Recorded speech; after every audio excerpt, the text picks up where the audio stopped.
Bismillahirrahmanirrahim. Assalamualaikum warahmatullahi wabarakatuh. Anak-anakku peserta didik kelas 11 baik IPA maupun IPS yang Ibu cintai dan Ibu banggakan. Pada pertemuan ini kita akan membahas tentang penjelajahan samudra oleh bangsa Eropa. Lebih spesifiknya lagi kita akan membahas tentang faktor pendorong penjelajahan samudra bangsa Eropa dalam rangka mencari dunia timur. Nah, diharapkan setelah kalian mengikuti pembahasan ini, kalian dapat memahami faktor apa saja yang menjadi pendorong bangsa Eropa mengarungi samudra, melakukan penjelajahan samudra sampai mereka menemukan dunia timur. Nah, tentu saja pada pertemuan ini kita akan coba bahas satu persatu. Seperti kita tahu bahwa Eropa merupakan suatu benua yang dihuni oleh banyak negara dan itu memiliki kelebihan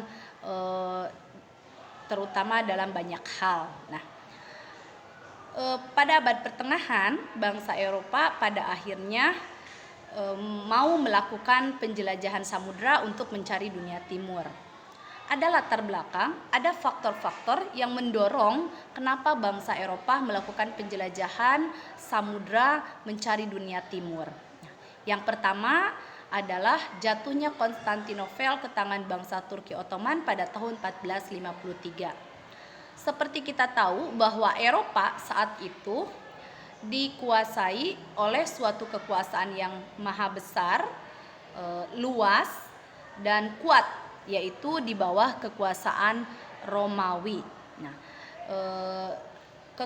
Romawi ini adalah sebuah kekaisaran yang menguasai Eropa. Saking luasnya, pada akhirnya Romawi ini dibagi menjadi dua, yaitu Romawi Barat dan Romawi Timur. Romawi Barat, Romawi Timur atau Bizantium dengan ibu kotanya adalah Konstantinopel. Konstantinopel ini sejak abad pertengahan didaulat sebagai suatu kota yang sangat makmur, yang sangat maju di Eropa.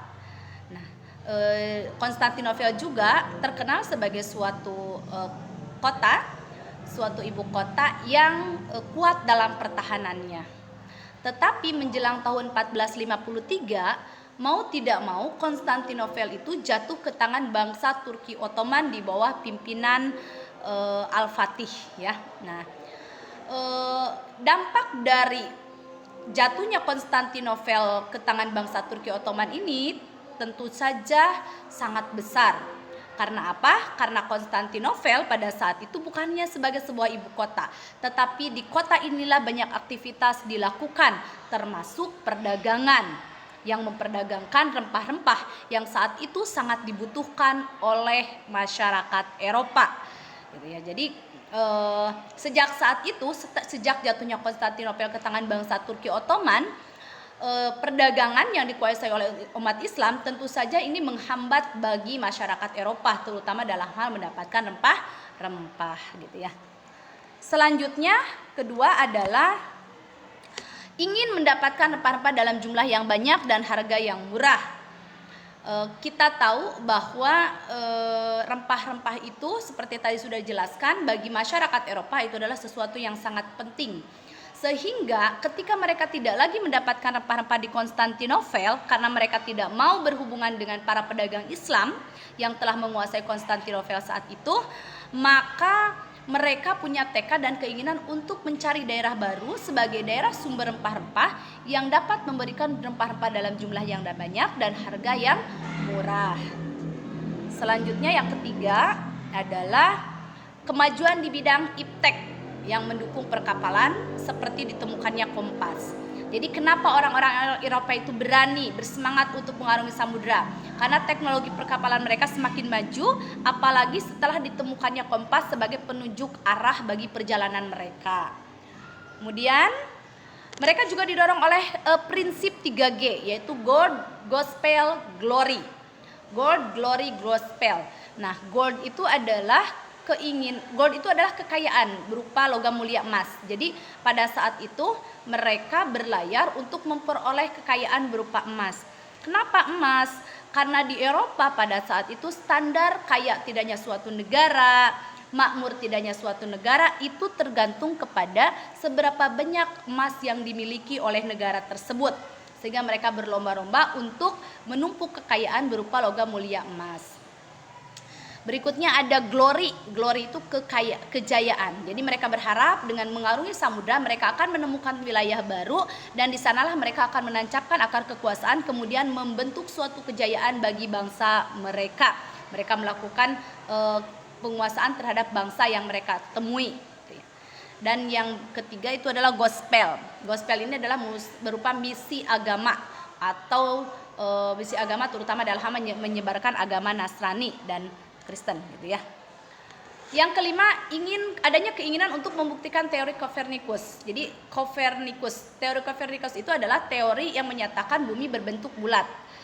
Teori Copernicus ini didukung oleh Galileo. Nah, seperti kita tahu bahwa di Eropa saat itu dogma gereja itu sangat mempengaruhi kehidupan masyarakat Eropa. Selama berabad-abad lamanya, masyarakat Eropa itu didogma oleh gereja dengan pemahaman bahwa bumi itu berbentuk datar seperti meja.